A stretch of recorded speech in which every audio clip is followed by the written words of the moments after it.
വ്യത്യസ്തങ്ങളായ സ്ത്രീ വിജയഗാഥകൾ പ്രേക്ഷകർക്ക് മുന്നിൽ പരിചയപ്പെടുത്തുന്ന റെഡ് കാർപ്പറ്റ് ഷോയിലേക്ക് എല്ലാവർക്കും സ്വാഗതം. So let's begin the show. This is Red Carpet. And in the Red Carpetൽ നമ്മുടെ കൂടെ കുറേ ഗെയിംസും വിശേഷങ്ങളും ഒക്കെ ഷെയർ ചെയ്യാൻ വന്നിരിക്കുന്ന രണ്ട് ആർട്ടിസ്റ്റുകളാണ്. മിനി സ്ക്രീൻ പ്രേക്ഷകർക്ക് എല്ലാവർക്കും സുപരിചിതരായ രണ്ട് ഫേവറേറ്റ് ആക്ടേഴ്സിനെ ഞാൻ സ്വാഗതം ചെയ്യാണ്. So let's welcome Ranjith and Jaseela.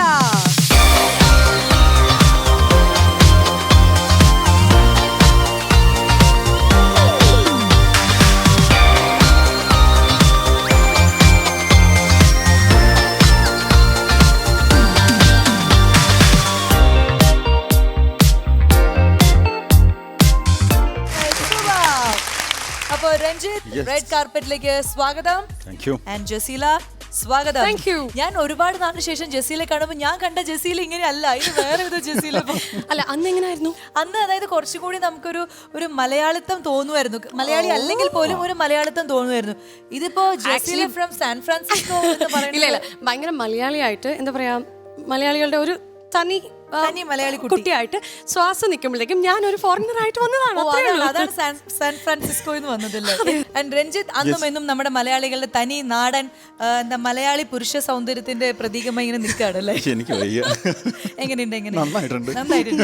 അപ്പൊ ഇവർ രണ്ടുപേരുമാണ് ഇന്ന് റെഡ് കാർപ്പറ്റിൽ നമ്മുടെ പ്രേക്ഷകരുടെ കുറെ വിശേഷങ്ങൾ പറയാനായിട്ട് ഇരിക്കുന്നത്. എല്ലാവർക്കും വിശേഷങ്ങളൊക്കെ ഉണ്ടല്ലോ അല്ലേ? ഓ, ഒരുപാടുണ്ട്. ഓൾ സെറ്റ് ആണല്ലോ അല്ലേ? അപ്പൊ എന്തായാലും ഇവരെ നമുക്ക് റെഡ് കാർപ്പറ്റിന് നമ്മുടെ മനോഹരമായ സീറ്റിലേക്ക് ആദ്യം തന്നെ ഇരുത്താം, എന്നിട്ട് നമുക്ക് സംസാരിക്കാം. അപ്പൊ രഞ്ജിത്ത് ആൻഡ് ജസീല, നമുക്ക് ആദ്യം രഞ്ജിത്തിനെ നമുക്ക് പൊരിക്കാം അല്ലെ? രഞ്ജിത്താണ് നമ്മുടെ ഇടയിൽ ഇങ്ങനെ നിൽക്കുന്നത്. വേണ്ട, അപ്പുറത്തിരുന്നാലും ഞങ്ങൾ പൊരിക്കും. അപ്പൊ രഞ്ജിത്ത് രാജ് എന്ന് പറയുന്ന ഈ നടനെ കൂടുതലും ആൾക്കാർ ജെയിംസ് അളിയ ജെയിംസേ എന്നായിരിക്കുമല്ലോ വിളിക്കാം. അപ്പൊ ഈ ജെയിംസ് അളിയനുമായിട്ട് താങ്കൾക്കുള്ള ഒരു ആത്മബന്ധം എങ്ങനെയുണ്ടായിരുന്നു? എന്നാണ് ആ ക്യാരക്ടർ വിട്ടുപോയത്? ഇതുവരെ വിട്ടുപോയിട്ടില്ല. വർഷങ്ങൾ ഇത്രയായിട്ട് ഇപ്പോഴും ഞാൻ അറിയപ്പെടുന്ന ആ പേര് തന്നെ. അതെ, ജെയിംസ് അളിയ. അങ്ങനെ ആരെങ്കിലും വിളിക്കാറുണ്ടോ? ഇപ്പോഴും എന്നെ കാണുന്നവർ, എന്റെ പേരറിയാത്തവർ എന്നെ വിളിക്കുന്ന പേര് അത് തന്നെയാണ്, ജെയിംസ്. എനിക്ക് തോന്നുന്നു ആ സീരിയലിലെ ഏറ്റവും കൂടുതൽ രജിസ്റ്റർ ആയ പേരും ഇത് തന്നെയായിരിക്കും. കാരണം എല്ലാവരും വിളിക്കുന്നത് എന്തെങ്കിലും പ്രശ്നമുണ്ടോ ജെയിംസിന്, ജെയിംസ് ജെയിംസ് ജെയിംസ്, എപ്പോഴും ജെയിംസ് മാത്രമേ ഉള്ളൂ അതിൽ. എങ്ങനെയാണ് അതിലേക്ക് എത്തിപ്പെട്ടത്? ഓൾറെഡി ആ ക്യാരക്ടർ, ജെയിംസ് എന്ന ക്യാരക്ടറൊക്കെ വേറെ എന്താണ് ഫിക്സ് ആയതായിരുന്നു. പിന്നെയാണ് അവരൊരു ചെറിയ പൊളിച്ചുപണിയൊക്കെ വന്ന് പെട്ടെന്ന് എന്നെ വിളിക്കുന്നത്. ഞാൻ നല്ല താടി മീശയൊക്കെ വളർത്തിയിട്ടുള്ള സെറ്റപ്പിലൊക്കെ ആയിരുന്നു. പറഞ്ഞു ഓടിപ്പോയി ഷേവ് ചെയ്തിട്ടോ. എന്നിട്ടാണ് പ്ലസ് ടു കാരനായിട്ട് അഭിനയിച്ചത്. എന്നിട്ട് പിന്നെ ആ ബാക്കിയുള്ള ഗ്യാങ്ങിലുള്ള ആൾക്കാരൊക്കെ ആയിട്ടുള്ള ഇപ്പോഴത്തെ സൗഹൃദം എങ്ങനെയാണ്? ഇപ്പോഴും എന്റെ കൂടെ സാം എന്ന് പറഞ്ഞ അംബരീഷ് കൂടെ പോകുന്നുണ്ട്. പിന്നെ നമ്മുടെ ശരത്. അപ്പൊ ശരത്തിന്റെ എനിക്ക് തോന്നുന്നു ജെയിംസ് അല്ല, രഞ്ജിത്തിന്റെ ഭയങ്കര ഫ്രണ്ട് ആയിരുന്നു ശരത് അല്ലേ? കാരണം ഞാൻ എപ്പോഴും എറണാകുളത്ത് ഞാൻ ഇങ്ങോട്ട് ഷൂട്ടിന് വരുന്ന സമയത്തായാലും തിരിച്ചു പോകുമ്പോഴായാലും പാരിപ്പള്ളി അവന്റെ വീട്ടിൽ കയറിയിട്ടേ ഞങ്ങൾ അങ്ങോട്ടും ഇങ്ങോട്ടും പോകായിരുന്നു. പക്ഷെ അവന്റെ ഇതിന് ശേഷം പിന്നെ എനിക്ക് അങ്ങോട്ട് പോകാനൊരു ഇതായിരുന്നു. കാരണം ഞാൻ അധികവും അവോയ്ഡ് ചെയ്യും, അവരോ അങ്ങോട്ട് കയറാതെ തന്നെ തിരിച്ചു പോകും. സോ അതിനുശേഷമുള്ള സീരിയൽ കരിയർ ഒക്കെ എങ്ങനെയായിരുന്നു? മനസ്സിന് ഇഷ്ടപ്പെട്ട ക്യാരക്ടേഴ്സ് തന്നെയാണോ എല്ലാം ചെയ്തത്? അത് ഏതെങ്കിലും ചെയ്യാനായിട്ട് നിർബന്ധിതമായിട്ട് ചെയ്യേണ്ടി വന്ന ഒരു ക്യാരക്ടർ അങ്ങനെ എന്തെങ്കിലും ഉണ്ടായിട്ടുണ്ടോ? അങ്ങനെയാണ് ഭൂരിഭാഗവും ഉണ്ടായിട്ടുള്ളത്. അതായത് നമുക്ക് ഇഷ്ടത്തിൽ ചെയ്യാൻ പറ്റുന്നില്ല. അതെ, കാരണം എന്താണെന്ന് വെച്ചാൽ ഓട്ടോഗ്രാഫിന് ശേഷം ആ ഒരു മൈലേജിലുള്ള ക്യാരക്ടർ പിന്നെ കിട്ടിയിട്ടില്ല എന്ന് തന്നെ വേണേ പറയാം. പിന്നെ സാഹചര്യങ്ങൾ കൊണ്ട് ചെയ്യേണ്ടി വന്ന ക്യാരക്ടറാണ് നെഗറ്റീവ് ക്യാരക്ടറിലോട്ട് കയറിയതിനു ശേഷം ഇപ്പൊ ഫുള്ള് നെഗറ്റീവാണ്. ജസീല മലയാളി അല്ല എന്നുള്ളത് എല്ലാവർക്കും അറിയാം. പക്ഷേ നല്ല അസലായിട്ട് മലയാളം സംസാരിക്കുന്നു എന്നുള്ളത് ഭയങ്കര. എങ്ങനെയാണ് ഈ നാട്ടിലേക്ക്, ഞങ്ങളുടെ നാട്ടിലേക്ക് എന്തിനാണ് താങ്കൾ വന്നത്? ആക്ച്വലി എന്തിനാണ് വന്നത് എന്നുള്ള ഒരു കാര്യം എല്ലാവരും ചോദിക്കുന്ന ഒരു ബേസിക് ആയിട്ടുള്ള ഒരു ചോദ്യമാണ്. ഓക്കെ, ഒരു ആഡ് ഷൂട്ട് വന്നായിരുന്നു കേട്ടോ. സോ ഓപ്പർച്യൂണിറ്റി, ഒരു ആഡ് ഷൂട്ടിൽ അഭിനയിക്കാൻ വേണ്ടിയിട്ട്, അതിനു വേണ്ടി ഞാൻ കൊച്ചിലോട്ട് ഫസ്റ്റ് വന്നു. അപ്പോൾ നോക്കുമ്പോഴത്തേക്ക് ഞാനിവിടെ വന്ന് എത്തുമ്പോഴത്തേക്കും ആ ആഡ് ക്യാൻസൽ ആയി. ആ സമയത്ത് എന്നെ ഇവിടെ കൊണ്ടുവന്ന കാസ്റ്റിംഗ് ഡയറക്ടർ എന്നുണ്ട്. അവർ അപ്പോൾ ഉണ്ടായ റിക്വയർമെന്റ്സ് ഏതൊക്കെയുണ്ട് അവിടെയൊക്കെ പോയി എന്നെ ആക്ച്വലി ഇൻട്രൊഡ്യൂസ് ചെയ്തു. അങ്ങനെ ഞാൻ ഫസ്റ്റ് ആയിട്ട് അക്സെപ്റ്റ് ചെയ്ത് ചെയ്യുന്നതാണ് തേന് വായമ്പം സീരിയൽ. സാറിന്റെ തേന് വായമ്പം. അതിൽ ഞാൻ എൻ്റെ ഫസ്റ്റ് ക്യാരക്ടറാണ് മന്ദബുദ്ധി ക്യാരക്ടർ. സത്യമാണെങ്കിൽ അത് വളരെ നന്നായി ഞാൻ ആ ക്യാരക്ടർ ചെയ്തതെന്ന്. Because I still feel it's good. Because ബുദ്ധിയായിട്ട് അഭിനയിക്കുന്ന ഒരു ഈസിയുള്ള കാര്യമല്ല, പക്ഷെ എനിക്കത് ഭയങ്കര ഈസി ആയിരുന്നു.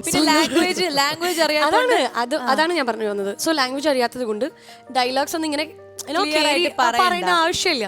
സോ ഞാൻ എത്രയോ പ്രാവശ്യം ഈ ഡയലോഗ്സ് ഒക്കെ തെറ്റിച്ചിട്ടുണ്ട്. ആൻഡ് പ്രൊനൗൺസിയേഷൻ ഒന്നും ഈ പ്രോം ടൈം കേൾക്കാതെ പറയുന്ന തെറ്റി എത്ര പറഞ്ഞിട്ടും ചില വേർഡ്സ് വായിന്ന് വരുന്നില്ല. ഈ ബ്രാൻഡി എന്ന് പറയുന്നത് എന്റെ വായിന്ന് ബ്രാൻഡി എന്നല്ലാതെ വേറെ ബ്രാൻഡി അതിന്റെ വിചാരം മാത്രമേ ഉള്ളൂ കുട്ടി. Actually I am not alcoholic. പക്ഷെ ആ ഒരു ബ്രാൻഡി എന്ന് പറയുന്നത് ഇപ്പോഴാണ് എനിക്ക് കിട്ടുന്നുള്ളത്. പക്ഷെ മുന്നേ ഇറ്റ് വാസ് നോട്ട് കമ്മിങ്. മുന്നേ it was like brandy brandy brandy അത്രയ്ക്ക് കുട്ടി ഇപ്പൊ എഴുതാൻ വായിക്കുകയും ചെയ്യും. എന്നിട്ട് അത് കഴിഞ്ഞിട്ട് പിന്നെ ഒരുപാട് ഇങ്ങനെ സീരിയൽസ് ഒക്കെ ചെയ്തു വരുമ്പോഴത്തേക്കും ഞാൻ ബാംഗ്ലൂരിൽ നിന്ന് ഫ്ലൈറ്റിൽ ഇവിടെ എത്തും. പിന്നെ ഇവിടുന്ന് ചില സമയത്ത് ബസ്സിലൊക്കെ പോകേണ്ടി വരുന്ന ഒരു സാഹചര്യം വന്നപ്പോഴത്തേക്കും എനിക്ക് ബസ്സിൽ എഴുതിയിരിക്കുന്ന ബോർഡില്ല, അത് വായിക്കാൻ പറ്റത്തില്ലായിരുന്നു. സോ എവിടെ നോക്കിയിട്ടും ഇംഗ്ലീഷ് കാണുന്നില്ല. അപ്പോൾ എനിക്ക് പിന്നെ എന്താ പറയാ നെസസിറ്റി ആയി മാറി. മലയാളം എഴുതുന്നതും വായിക്കുന്നതും പഠിച്ചേ പറ്റുമെന്ന് പറഞ്ഞിട്ട് പിന്നെ ഞാൻ അത് പഠിച്ചു.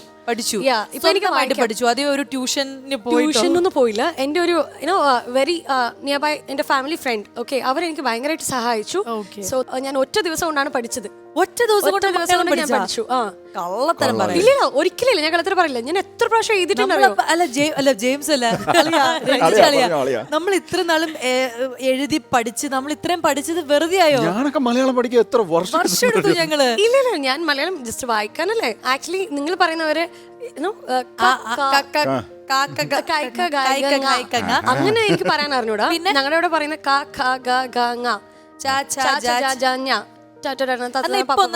സ്വരാക്ഷരങ്ങൾ ഒന്ന് പറഞ്ഞു നോക്കട്ടെ. അ ആ ഇ ഈ ഉ ഊ ഋ എ എ ഐ ഒ ഓ ഔ അം അഹ അം അഹ.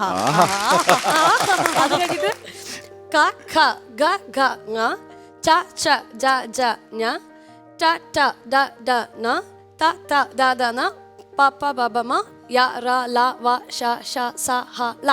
ഷായൊക്കെ കറക്റ്റ് ആയിട്ട് പറയുന്നത്. ഷജ്ജം. ഓ വെരി ഗുഡ്. മഴ പഴം. ഞാൻ വിചാരിച്ചത് ഇപ്പൊ ഇങ്ങനെ മഴ പുഴ പറഞ്ഞില്ലല്ലോ. എവിടെ ചെന്നാലും ഈ കുട്ടിയോട് ഇത് ചോദിക്കുന്നവർ ഞാൻ പറയാത്ത പുഴയും കൂടി ചേർത്ത് പിന്നെന്താ പറയാ മഴ പഴം. ഇനി അത് പറഞ്ഞ തെറ്റുവരി പഴ. പക്ഷെ തെറ്റാണ് പറയുന്നുണ്ട്. സാധാരണ പണ്ടുള്ള ഞാൻ പറഞ്ഞില്ല, ഞാൻ കണ്ട ജെസിയിൽ അതെ അത്രയായി. അപ്പൊ ജെസിലയുടെ പാട്ട് കേട്ടാലോ നമുക്ക്? മലയാളം ഇത്രയും നന്നായി സംസാരിക്കുന്ന ആൾക്ക് മലയാളം പാട്ട് എന്തായാലും അറിയായിരിക്കും അല്ലേ? പാട്ട് എന്തായാലും അറിയാം. കുട്ടി മലയാളത്തിലാണോ പാടാൻ പോകുന്നത് അതെയോ? ഞാൻ കൺഫ്യൂഷനില്ല. തുമ്പിവാ പാടണോ? അപ്പൊ തുമ്പി സപ്പോർട്ട് ചെയ്യില്ലേ? രഞ്ജിത്തിന് ഓക്കെ അല്ലേ? തുമ്പിവാ എനിക്ക് ഓക്കെയാണ്, സപ്പോർട്ട് ചെയ്യും. തുമ്പിവാ കുറച്ച് കഴിഞ്ഞിട്ട് പോരാ.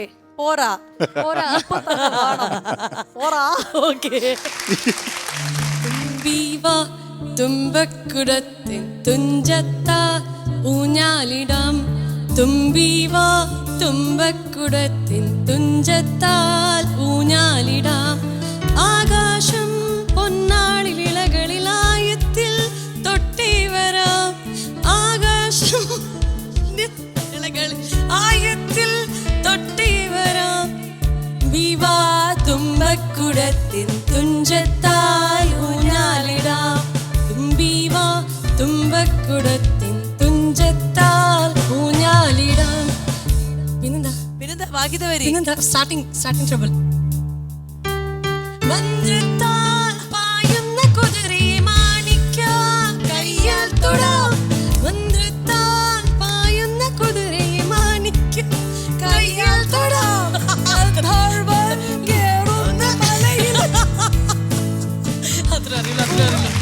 ഇത് അതായത് തുമ്പിവായുടെ റാപ്പ് വേർഷൻ.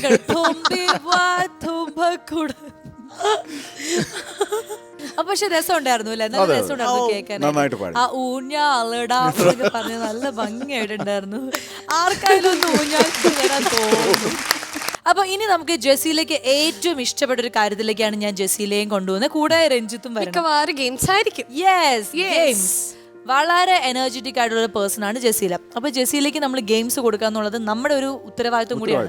ആൻഡ് അതിനെ സപ്പോർട്ട് ചെയ്യാൻ നമ്മുടെ സുന്ദരനായ രഞ്ജിത്ത് ഇവിടെ ഇരിക്കുന്നത് കൊണ്ട് നിങ്ങൾ രണ്ടുപേരും ആ ഗെയിമിൽ പാർട്ടിസിപ്പേറ്റ് ചെയ്യണം. അപ്പൊ വരൂ കളിക്കാം.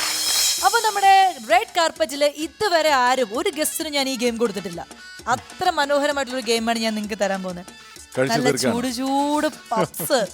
പപ്സ് ഇഷ്ടല്ലേ? പിന്നെ തീർച്ചയായും പപ്സും നാരങ്ങ വെള്ളം അല്ലെങ്കിൽ പപ്സ് അത് കഴിക്കാത്ത ആരുണ്ട് അല്ലേ? ഇഷ്ടല്ലേ? അപ്പൊ ഇത് എന്താ ഗെയിം എന്ന് വെച്ച് കഴിഞ്ഞാൽ ഈ പപ്സിന് നമ്മളെല്ലാരും പറയുന്ന ഒരു കാര്യമുണ്ട്, നാണം കെടുത്തുന്ന ഒരു പലഹാരമാണ് ഈ പപ്സ് അല്ലേ? സത്യം.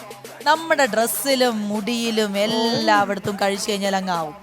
അപ്പൊ അങ്ങനെ ആവാതെ ഒരു തുള്ളി പോലും ഈ പൊടി ഇവിടെ കുറെ താടി മീശയൊക്കെ ഉണ്ട്, അവിടെ ഒന്നും ഒട്ടിപ്പിടിച്ചിരിക്കാതെ നല്ല വൃത്തിയായിട്ട് ഈ പപ്സ് കഴിച്ചു തീർക്കണം. താടി മീശ കുഴപ്പമില്ല, പക്ഷേ ഈ ലിപ്സ്റ്റിക് ഒക്കെയാണ് പ്രശ്നം. എവിടെ ആവരുത്, ഇവിടെ ഒന്നും ആവരുത്, ഈ മുടിയിലൊന്നും ആവരുത്. നല്ല നീറ്റായിട്ട് പപ്സ് കഴിച്ച് നല്ല സുന്ദരമായ ഇപ്പൊ ഇരിക്കുന്ന മുഖം തന്നെ എനിക്ക് ലാസ്റ്റ് ക്യാമറയിൽ കാണണം. തുടച്ചതിന് ടിഷ്യൂ ഇല്ലല്ലോ, നോ ടിഷ്യൂ. അയ്യോ ആ ടിഷ്യൂ ഞാൻ ചുരുട്ടി കളഞ്ഞ് അത് എന്റെ കയ്യിലുണ്ടാവും, നിങ്ങൾക്കില്ല. അപ്പൊ 1 മിനിറ്റ് സമയമാണ് ഓരോരുത്തർക്ക് തരിക. ആരാദ്യം കളിക്കും അത് പറഞ്ഞില്ലല്ലോ, ആരാദ്യം കളിക്കും? കുട്ടി കളിക്കും. അങ്ങനെയൊക്കെ ഉണ്ടല്ലേ? ആ, ആരെങ്കിലും ഒരാൾ ആദ്യം കളിക്കുമല്ലോ. നല്ലതുപോലെ എടുത്ത് കഴിക്കോ? നല്ലതുപോലെ കഴിക്കുമ്പോ ഭയങ്കര ലേറ്റ് ആവും. ചേട്ടൻ കഴിച്ചോ? ലേറ്റ് ആവാൻ ഇവിടെ 1 മിനിറ്റ് ഉള്ളൂ. 1 മിനിറ്റിൽ ഞാൻ ബസർ അമർത്തും. ഓക്കെ, റെഡിയാണോ? റെഡിയാണോ? Okay, so ready, 1 2 3 music. എന്റെ ശിവനെ,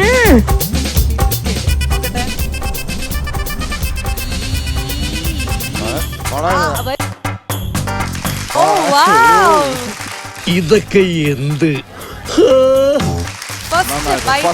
നന്നായിട്ട് കുട്ടി എടുത്തിരിക്കുകയാണ്.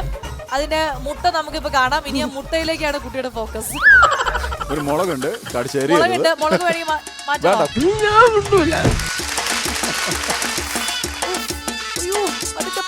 തെറ്റിക്കരുത്.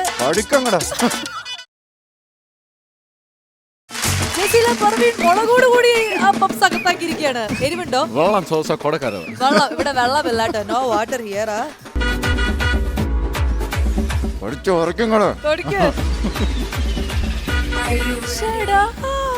ഈ കുട്ടിക്ക് ഇത് തന്നെ പണിയുന്നതാണ്. ഇത് പണ്ട് ഇന്നലെ വരെയും പപ്സ് കഴിച്ചിട്ട് വന്ന എക്സ്പീരിയൻസ് ആണ് കാണിക്കുന്നത്.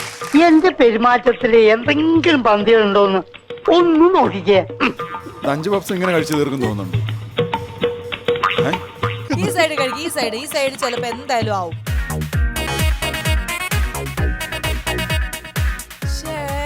ഏകദേശം നമ്മുടെ സമയം ഇങ്ങനെ തീർന്നോണ്ടിരിക്കുകയാണ്. 1 മിനിറ്റ് ഇപ്പൊ ആവും. 1 മിനിറ്റിനുള്ളിൽ ജസീല വളരെ ഗംഭീരമായിട്ട് കഴിച്ചോണ്ടിരിക്കുകയാണ്.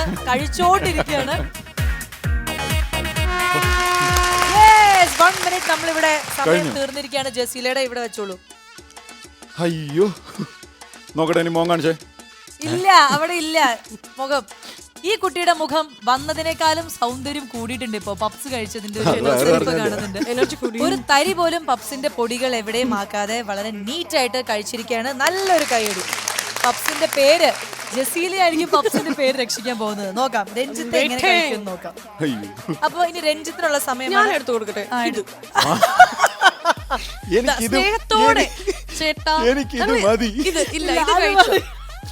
Ready, 1 2 3 music.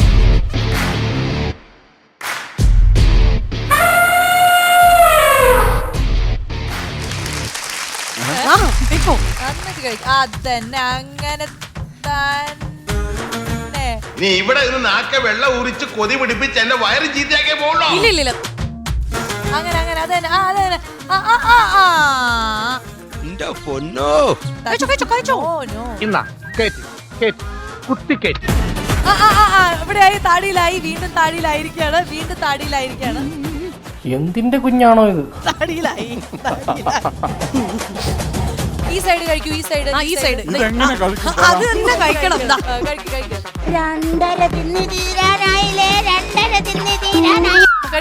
ജീവിതത്തിൽ ആദ്യമായിട്ടോ ഒരു മുട്ട പപ്സിന് ഞാൻ ഇത്ര റെസ്പെക്ട് കൊടുക്കുന്നത്. Last 1 minute ആവറേ. 1 മിനിറ്റ് സമയം കഴിഞ്ഞിരിക്കുകയാണ്. ഓക്കെ, വായെടുക്കൂ.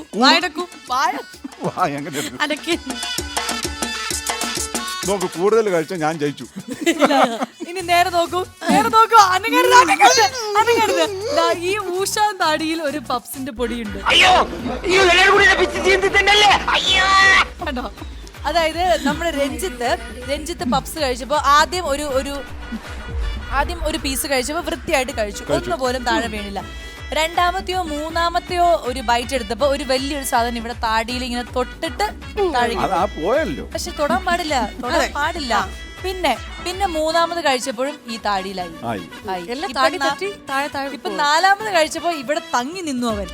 അപ്പൊ ഇതിന്റെ അർത്ഥം എന്ന് പറഞ്ഞു കഴിഞ്ഞാൽ അർത്ഥം വേണം എന്ന് വെച്ചാൽ നമുക്ക് വൃത്തിയായിട്ട് കഴിക്കാം, പക്ഷെ നമ്മൾ കഴിക്കാറില്ല. നമ്മൾ ഇത് വെറുതെ പപ്സിനെ കുറ്റം പറയും. അതാണ് നമ്മുടെ സ്ഥിരം ഒരു പരിപാടി ഉണ്ടായിരുന്നത്. പക്ഷെ ഇപ്പോ വൃത്തിയായിട്ട് പപ്സ് കഴിച്ചത് നമ്മുടെ ജസീല പർവീൻ ആയതുകൊണ്ട് ഈ ഗെയിമിൽ വിജയിച്ചതായി ഞാൻ പ്രഖ്യാപിക്കുന്നു. ഞാൻ ഈ പപ്സ് ഗെയിമിൽ തോറ്റിരിക്കുന്നത് ജെയിംസ് അളിയനായ രഞ്ജിത്ത് രാജാണ്. നിങ്ങൾക്ക് ലഭിക്കുന്നു ഒരു വലിയ സമ്മാനം, പനിഷ്മെന്റ്. അപ്പൊ നമ്മുടെ രഞ്ജിത്തിന്റെ പണിഷ്മെന്റ് എന്താണെന്ന് അറിയണ്ടേ? Tongue twister. അതായത് ഞാൻ കുറച്ച് ഇത് തരും, അത് നന്നായിട്ട് അറിയാലോ, നമ്മൾ സ്ഥിരം കളിക്കുന്നതാണ്. ടങ് ട്വിസ്റ്റർ എന്ന് പറയുന്നത് സിമ്പിൾ ആണ്. അപ്പൊ എന്തായാലും രഞ്ജിത്തിന് നമ്മൾ കൊടുക്കാൻ പോകുന്ന ആദ്യത്തെ വേർഡ് എന്താന്ന് വെച്ച് കഴിഞ്ഞാൽ, ആദ്യത്തെ സെന്റൻസ് എന്ന് വെച്ചാൽ മുണ്ടിൽ ചെളി പുരളരുത് എന്ന് 5 പ്രാവശ്യം പറയണം ഫാസ്റ്റ് ആയിട്ട്. ഇവിടെ മുതൽ അങ്ങോട്ട് അപകട മേഖലയാണ്. അതുകൊണ്ട് ബുദ്ധി ഒരു ശക്തിയാക്കുക, നാവ് നല്ല കത്തിയാക്കുക. മുണ്ടിൽ ചെളി പുരളരുത്. 5 പ്രാവശ്യം സ്പീഡില്. മുണ്ടിൽ ചെളി പുരളരുത്. പുളരരുതല്ല. മുണ്ടിൽ ചെളി പുരളരുത്. മുണ്ടിൽ ചെളി പുരളരുത്. മുണ്ടിൽ ചെളി പുരളരുത്. എന്റെ ദൈവമേ, ഇത് ഇന്നെങ്ങാനും തീരുമെന്ന് എനിക്ക് തോന്നാനുള്ള. മുണ്ടിൽ ചെളി പുരളരുത്. മുണ്ടിൽ ചെളി പുരളരുത്. മുണ്ടിൽ ചെളി പുരളരുത്. മുണ്ടിൽ ചെളി പുരളരുത്. എന്തോ എങ്ങനെ തെറ്റിച്ചു തോറ്റു. ഇനി അടുത്തത് ഒന്ന് പറയണോ? ഒന്ന് ട്രൈ ചെയ്ത് നോക്കാം. ട്രൈ ചെയ്ത് നോക്കൂ. എന്റെ കഴിവ് കാണിക്കാൻ ഒരവസരം.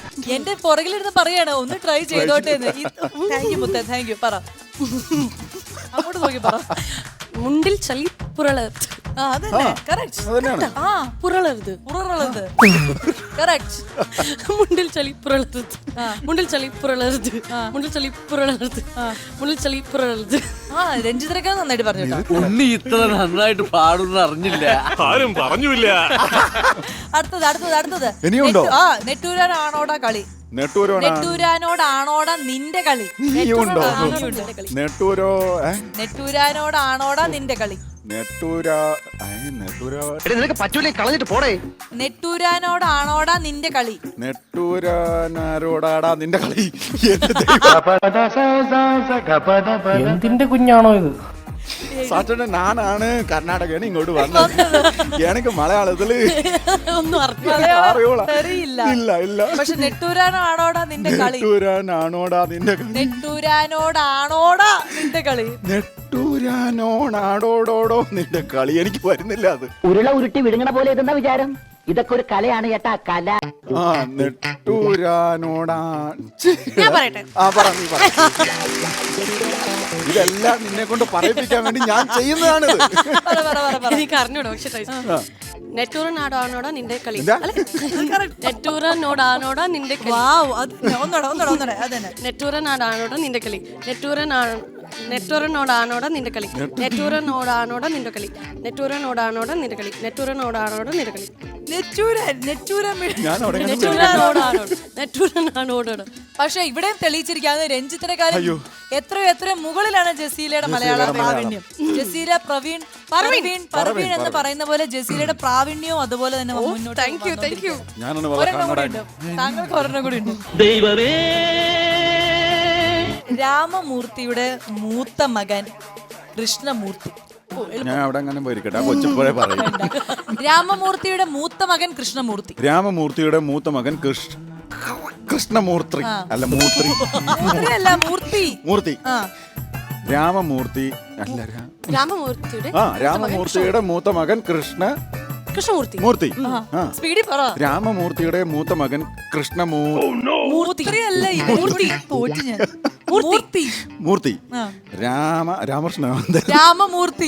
രാമമൂർത്തിയുടെ മൂത്ത മകൻ കൃഷ്ണമൂർത്തി. അതാണ് രാമമൂർത്തിയുടെ മൂത്ത മകൻ കൃഷ്ണമൂർത്തി. എന്നതാടാ കൊറേ നേരം ആയല്ലോ. ഞാൻ പറയട്ടെ. പറയൂ, ഈ ഗെയിം കുട്ടിക്കുള്ളതാണ്. പറയൂ, നന്നായിട്ട് പറയൂ. രാമമൂർത്തിയുടെ മൂത്ത മകൻ കൃഷ്ണമൂർത്തി. രാമമൂർത്തിയുടെ മൂത്ത മകൻ കൃഷ്ണമൂർത്തി. രാമമൂർത്തിയുടെ മൂത്ത മകൻ കൃഷ്ണമൂർത്തി. രാമമൂർത്തിയുടെ മൂത്ത മകൻ കൃഷ്ണമൂർത്തി. രാമമൂർത്തിയുടെ മൂത്ത മകൻ കൃഷ്ണമൂർത്തി. രാമമൂർത്തിയുടെ മൂത്ത മകൻ കൃഷ്ണമൂർത്തി. നീ എവിടെ പരിപാടി അവതരിപ്പിച്ചാലും ഇത് തന്നെയാണല്ലോ നിന്റെ വിധി. മലയാളം നാണമില്ലേ? ഇനി ഒരെണ്ണം ഞാൻ ജസീലേക്ക് അതാണ് സ്വന്തമായിട്ട് സ്വന്തമായിട്ട് ഇത് ഞാൻ പറയില്ല കേട്ടോ, ഇത് ഞാൻ ചാൻസ് തരാം. ആന അലറലോട് അലറൽ പറ. ആന അലറലോട് അറല. അത് തന്നെ correct. ആന അലറലോട് അറലൽ. ആന അലറലോട് ആനയാ? ആന ആന ഞാ ആന ആന ആന അലറലോട് അറലർ. അലറൽ അലറൽ അലറൽ അലറൽ അലറൽ അലറലോട് അലറൽ. അതന്നെ. അലറലോട് അലർ. ആന എവിടെ പോയി? ബാക്കി ആന എവിടെ പോയി? ചേട്ടാ ഒന്ന് ആന പറഞ്ഞുതരും. ഞാൻ ഈ ഞാൻ അലർ ആന പറയാം ആന എന്നാ പിന്നെ കുലിക്കാളെ നിർത്താം. സപ്പോർട്ട്. പറ. ആന അലറലോട് അലറൽ. ആന അലറലോട് അലറൽ. നീ വെറുതെ വലിച്ചെറിയുന്നു. ആന അലറലോട് അലറൽ. കൊള്ളാലോ കളി. അടുത്ത പോലത്തെ ആന അലറലോട് അലറൽ. സൂപ്പർ. അടിപൊളി അടിപൊളി. പക്ഷേ നമ്മൾ പണിഷ്മെന്റ് കൊടുത്തത് രഞ്ജിത്തിനാണെങ്കിലും ഇവിടെ അത് വളരെ ഭംഗിയായിട്ട് ചെയ്തത് ജസീലയാണ്. അങ്ങനെ ജസീല ഗെയിമിലും പണിഷ്മെന്റിലും ഒക്കെ ജയിച്ചിരിക്കുകയാണ്. ഗെയിമിലും പണിഷ്മെന്റിലും ഒക്കെ നിങ്ങൾ തോറ്റിരിക്കുകയാണ്. മലയാളി എന്ന് പറയാനായിട്ട് മലയാളികളെ പറയിപ്പിച്ച് കളഞ്ഞല്ലോ ജെയിംസ് അളിയാ നിങ്ങൾ. നമ്മുടെ പ്ലാനിങ് ആണ് പറ. അതായത് ജസീല ഇത്രയും സുന്ദരിയായിട്ട് ഇവിടെ നിൽക്കുമ്പോൾ നമ്മൾ വിട്ടുകൊടുക്കണം എന്നുള്ളത് രഞ്ജിത്തിന്റെ ജന്മനിയോഗമേ അതായിരുന്നു. ശരി ശരി. കൊടുത്തേ പറ്റുള്ളൂ. ഓക്കെ.